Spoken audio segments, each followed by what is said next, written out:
नमस्कार मित्रांनो, संजय गांधी निराधार अनुदान योजना व इतर सर्व निराधार अनुदान योजनेतील दिव्यांग बांधवांसाठी अतिशय महत्त्वाचे अपडेट आहे।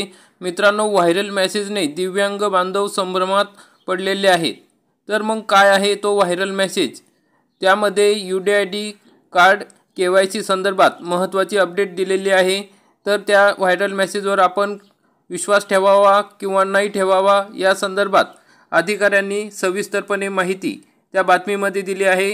तरी आपण या व्हिडिओमध्ये त्याविषयी सविस्तरपणे माहिती बघूया। तरी हा व्हिडिओ शेवटपर्यंत बघा। चॅनलवरती नवीन असाल तर चॅनलला सबस्क्राइब करा, बेल आयकॉनला क्लिक करा। मित्रांनो, सकाळ न्यूजपेपरची बातमी आहे। व्हायरल मेसेजने दिव्यांग संभ्रम। सकाळ वृत्तसेवा। 4 दिवस जिल्ह्यात दिव्यांग UDID प्रमाणपत्र धारकांना शासनाने UDID eKYC करणे बंधनकारक असल्याचा संदेश सोशल मीडियावर व्हायरल होत आहे। UDID eKYC न केल्यास दिव्यांगाचे UDID प्रमाणपत्र शासनाकडून रद्द केले जाईल असा उल्लेख मेसेजमध्ये असल्याने दिव्यांगात घबराट निर्माण झाली आहे। शासनाच्या नूतन प्रणालीनुसार ज्या दिव्यांगांचे UDID प्रमाणपत्र जारी केले आहे त्यांना eKYCची आवश्यकता नसल्याचे CPIचे प्रमुख वैद्यकीय अधीक्षक भूषण मिर्जे यांनी सांगितले आहे। ज्यांनी नवीन प्रमाणपत्र काढले आहे, UDID काढले आहे, त्यांना eKYCची गरज नाही असं त्यांनी सांगितलं आहे। दिव्यांग नागरिकांना UDID प्रमाणपत्र जारी करण्याचा अधिकार जिल्हा स्तरावर शासकीय जिल्हा रुग्णालयाला आहे। व्हायरल मेसेजबाबत मिर्जे म्हणाले, केंद्र सरकारच्या सामाजिक न्याय व सक्षमीकरण विभागाकडून 7 जूनला देशातील सर्व दिव्यांग विभाग प्रमुख व संबंधित अधिकारी यांची दिव्यांग कार्यप्रणाली कार्य करण्यासाठी असलेले खाते eKYC करण्याचे परिपत्रक जारी केले होते। त्यानुसार दिव्यांग विभागातील संबंधित विभाग प्रमुख व डेटा एंट्री ऑपरेटर यांची खाती आम्ही eKYC करून घेतलेली आहे। दिव्यांग नागरिकांचे eKYC करण्याबाबत कोणत्याही सूचना आलेल्या नाहीत किंवा सध्या तरी कोणताही शासन निर्णय काढण्यात आलेला नाही। याबाबत सोशल मीडियावर होणारा मेसेज व्हायरल होत असेल तर त्याचा CPR प्रशासनाशी कोणताही संबंध नाही। शासनाच्या नूतन प्रणालीनुसार ज्या दिव्यांगांचे UDID प्रमाणपत्र जारी केले आहे त्यांना eKYCची कोणतीही आवश्यकता नाही। नंतर ते काय म्हणतात बघा, तुषार काटकर साहेब, CPR दिव्यांग विभाग प्रमुख। प्रत्येक दिव्यांग नागरिकांना UDID लॉग इन पासवर्ड ही गोपनीय बाब आहे। त्यात हस्तक्षेप करणे म्हणजे गोपनीयतेचा भंग आहे।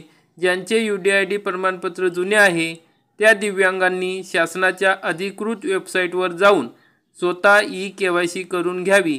ही प्रक्रिया करताना दिव्यांगांना काही अडचण येत असेल तर त्यांनी CPR मधील दिव्यांग विभागात सोमवार ते शुक्रवारी दुपारी 3 ते 5 या वेळात संपर्क साधावा। डॉक्टर तुषार काटकर, CPR दिव्यांग विभाग प्रमुख यांनी अशा प्रकारे माहिती दिली आहे। तसेच भारतीय असंघटित कामगार दिव्यांग सेल राज्याध्यक्ष प्रकाश सरनाईक यांनी काय सांगितले आहे तर सोशल मीडियावर खोटा मेसेज व्हायरल करून दिव्यांगांची दिशाभूल व मानसिक खच्चीकरण करणाऱ्या विकृत समाजकंटकावर जिल्हाधिकारी यांनी कारवाई करावी अशा पद्धतीने माहिती या ठिकाणी दिलेली आहे। मित्रांनो, या ठिकाणी जे CPR दिव्यांग विभाग प्रमुख आहे त्यांनी असे सांगितले की जे जुने UDID प्रमाणपत्र आहे त्या दिव्यांग बांधवांनी शासनाच्या अधिकृत जी वेबसाईट आहे UDID ची स्वावलंबन वेबसाईट आहे, आपण जिथनं UDID कार्ड काढतो त्या ठिकाणी जाऊन eKYC करून घ्यावी।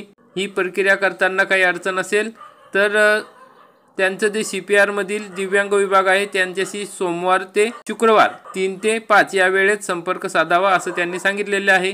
मित्रांनो, हा व्हायरल मेसेज आहे। जर दिव्यांगांनी या ठिकाणी UDID eKYC केली नाही तर त्या ठिकाणी कोणताही परिणाम होणार नाही। UDID कार्ड रद्द वगैरे काहीही होणार नाही। त्यामुळे दिव्यांग बांधवांनी घाबरून जाण्याचे कारण नाही। कारण की मित्रांनो, या ठिकाणी दिव्यांग बांधवांच्या सोयीसाठी हे केलेले आहे। त्यामध्ये जे अधिकारी आहेत, विभाग प्रमुख आहेत त्यांना ही eKYC करून घेण्याचे सांगितलेले आहे। तर इतर जे दिव्यांग बांधव आहे त्यांनी स्वतः eKYC केली तरी चालेल, पण तसाही कोणताही शासन आदेश आलेला नाही की eKYC केलीच पाहिजेत आणि तुमचं UDID कार्ड रद्द होईल असा कोणताही GR किंवा शासन निर्णय आलेला नसल्यामुळे दिव्यांग बांधवांनी घाबरून जाण्याचे कारण नाही। तुम्हाला जमेल तसे सोयीने तुम्ही eKYC करून घ्या। तुमच्या या ठिकाणी पोर्टलवर गेल्यानंतर तुम्हाला जर ऑप्शन आलेला आहे तर करून घ्या. एकदम 2 मिनिटाचं काम आहे. त्या संदर्भात आपण व्हिडिओ बनवलेला आहे. ई-KYC कशी करायची ते बघून आपण करू शकता. तसेच इतर अनेक ठिकाणी व्हिडिओ आहेत, तुम्हाला त्या ठिकाणी ते बघून तुम्ही तुमची ई-KYC स्वतः करून घेऊ शकता. जर ई-KYC नाही झाली तर घाबरण्यासारखी काही कारण नाही. तर अफवांवर या ठिकाणी व्हायरल मेसेजवर विश्वास ठेवू नका. जास्तीत जास्त दिव्यांग बांधवांपर्यंत हा व्हिडिओ शेअर करा. व्हिडिओ आवडला असेल तर व्हिडिओला लाईक करा, चॅनलला सबस्क्राईब करा, बेल आयकॉनला क्लिक करा. धन्यवाद.